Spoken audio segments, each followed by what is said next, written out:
आम्ही सारे खवय्येमध्ये मी राणी गुणाची तुमचं स्वागत करते आणि आपण आलो आहोत आपल्या भारताचे पूर्व कप्तान अजित वाडेकर यांच्या घरी आणि या आहेत रेखा वाडेकर त्यांच्या धर्मपत्नी. नमस्कार, कार्यक्रमात स्वागत. आणि मस्त तुमचं घर आहे समुद्राला लागून, अतिशय सुंदर असा व्ह्यू समुद्राचा.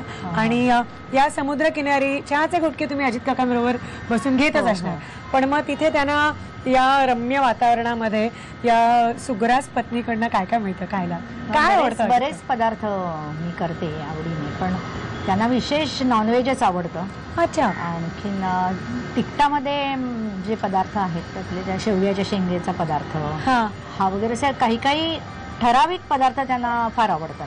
पण आता इतकं तुम्ही दोघेही जण फिरता तर कॉन्टिनेंटल म्हणा हे सगळ्या प्रकारचं खाणं होतं, पण तरी सुद्धा एक आपल्या म्हणताना घरचं तसं आवडतं. घरचं, अगदी घरचंच. म्हणजे अगदी ताजला किंवा कुठल्याही मोठ्या 5 स्टार हॉटेलमध्ये ते गेले तरी जेवायला घरी येतात. आम्हाला तुम्ही 2 पदार्थ शिकवताय ना, आणि एक गोड आणि एक तिखट. एक गोड. मग सुरुवात गोडापासून करूया.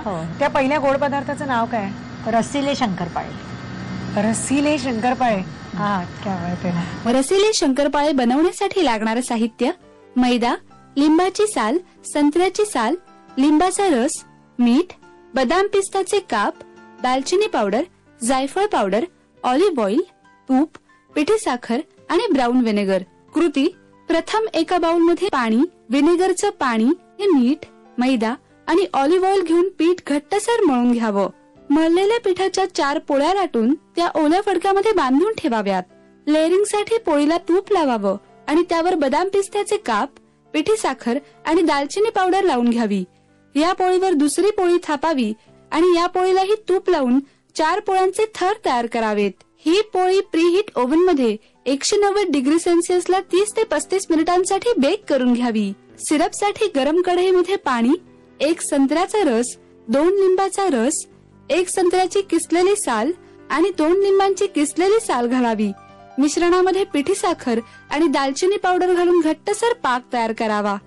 गरम बेक पोळीचे शंकरपाळे कापून त्यावर सिरप घालून डिश सर्व्ह करावी.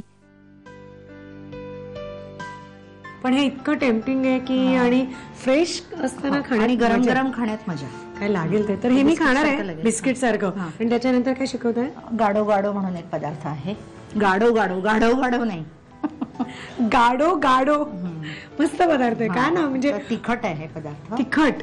ओके. स्प्राउटेड मुगाचं, म्हणजे मोड आलेल्या मुगाचं आहे. तर पण मला सांगा, हे इतकं विचित्र नाव कसं काही डिश? ही ना एक इंडोनेशियन डिश आहे आणि खूप फेमस डिश आहे. तुम्ही गेला होता अजित काका बरोबर? नव्हते गेले, मग शिकला कोणाकडून तरी ऐकली. अच्छा.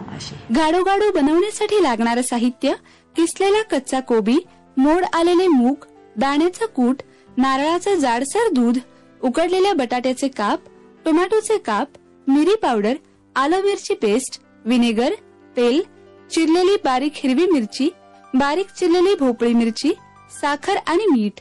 कृती: प्रथम गरम पाण्यातून कोबी आणि मोड आलेले मूग ब्लांच करून घ्यावेत. कढईमध्ये तेल गरम करून त्यामध्ये चिरलेली मिरची, आलं मिरची पेस्ट, भोपळी मिरचीचे तुकडे घालून मिश्रण परतून घ्यावं. त्यामध्ये मिरी, साखर, 2 चमचे शेंगदाण्याचं कूट, 2 चमचे व्हिनेगर आणि पाणी घालून मिश्रण उकळून घ्यावं आणि त्यामध्ये नारळाचं दूध घालून मिश्रण एकजीव करून घ्यावं. एका बाउलमध्ये वाफवलेला कोबी, मूग, उकडलेल्या बटाट्याचे काप, टोमॅटोचे काप घेऊन त्यावर तयार ग्रेव्ही घालून डिश सर्व्ह करावी.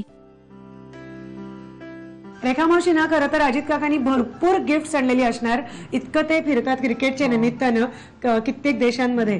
तर पण हे जे गिफ्ट आहे झी मराठीकडचं आणि आम्ही सारे खवय्येचं, तर ते खास आहे, स्पेशल आहे, कारण तुम्ही ते कमावलेत, है की नाही? तर ही छानशी एक आठवण आमच्याकडून. थँक्यू, धन्यवाद. आजीचा स्पेशल खाऊ खायला ही त्यांची गोकुळ नॉर्थ आलेली आहे, जिचं नाव आहे प्रिथा. प्रिथा, इतकं सुंदर नाव आहे. आणि अजित काका नेहमीप्रमाणे दौऱ्यावर गेले, त्यामुळे आम्हीच फन्ना उडवणार आहोत आणि तुम्हाला भेटणार नवीन भागात. तोपर्यंत बाय.